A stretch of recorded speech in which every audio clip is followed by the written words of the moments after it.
کل ایک بڑا ہی ایک انفارچونیٹ انسیڈنٹ ہوا ہمارے تھانہ صدر کی حدود میں. اس کا میں آپ کو بریف یہ بتاتا چلوں کہ کل ایس ایچ او صدر کے پاس مہربان علی آئے. انہوں نے بتایا کہ جی کہ ہمارا بھائی جو ہے وہ 2-3 دنوں سے لاپتہ ہے. تو انہوں نے ایس ایچ او صدر نے کہا کہ جی ہم ٹھیک ہے، ہم آپ کو پتہ کرواتے ہیں. بھائی کی عمر 30-35 سال کی عمر ہے اور شادی شدہ ہیں. اور انہوں نے کہا جی وہ 1 تاریخ سے گھر سے نکلیں اور واپس نہیں آئے. ایس ایچ او صدر نے کہا کہ چلیں ہم چل کے میں آتے ہیں، موقع بھی دیکھتے ہیں. مین وائل شام کو ان کو اطلاع ملی پولیس کو کہ گھر کے ساتھ ہی جہاں پہ جو مسنگ پرسن ہے اس کے گھر کے ساتھ ہی بدبو آ رہی ہے. جب اس کی انہوں نے بدبو جاننے کی وجہ دیکھی، جب تلاش کی، تو ان کو وہاں پہ ایک لاش اسی احاطے میں، گھر کے ساتھ احاطے میں ایک لاش دفنائی ہوئی ملی. اس لاش کا جو ہے کچھ حصہ باہر بھی تھا.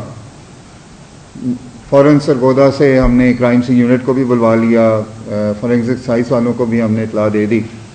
تو یہ ایک بہت ہی بڑا ایک انفارچونیٹ انسیڈنٹ تھا اور ہمارے لیے ایک چیلنج تھا، کیونکہ جو لواحقین تھے ان کو کوئی سمجھ نہیں آ رہی تھی. انہوں نے بیسیکلی یہی کہا تھا کہ جی ہمیں نہیں پتہ کہ اس کو کس نے کیا ہے. ان کو شک اور لوگوں پہ تھا، لیکن کوئی بات اس وقت کلیئر نہیں تھی.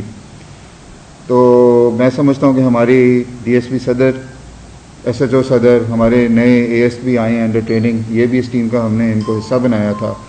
ان کی ٹیم نے بڑی ہی پروفیشنل انداز میں، بڑے ہی میچور طریقے سے اس کیس کی تفتیش کی اور الحمدللہ ان 3 گھنٹوں کے اندر ہم نے کیس کو ٹریس کر لیا.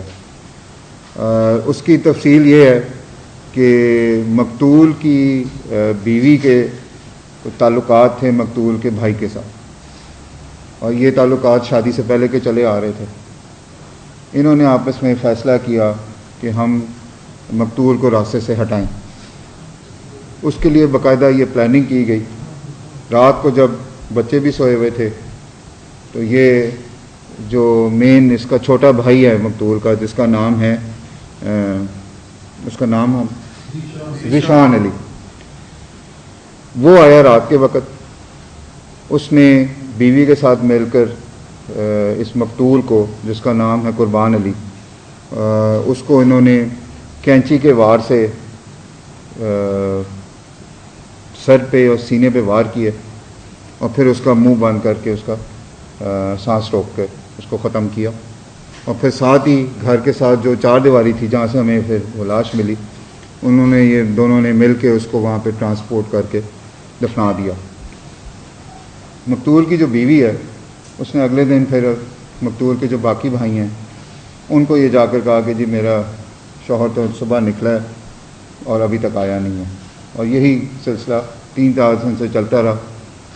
جب کل یہ ڈیڈ باڈی ملی تو یہ سب چیزیں اس وقت کسی کو بھی نہیں پتہ تھیں، اور ہمارے ایس ایچ او نے، ایس ٹی پی او نے اس وقت جو علاقے سے تفتیش کی اور جس طرح پروفیشنل انداز میں انہوں نے ان کو جب پوچھ گچھ کی، تو دونوں جو مقتول کا بھائی ہے، قاتل جو ہے ذیشان، اور اس کی بیوی، انہوں نے خود اس چیز کا اعتراف بھی کیا. اور اب وہ دونوں ہماری اس وقت کسٹڈی میں بھی ہیں.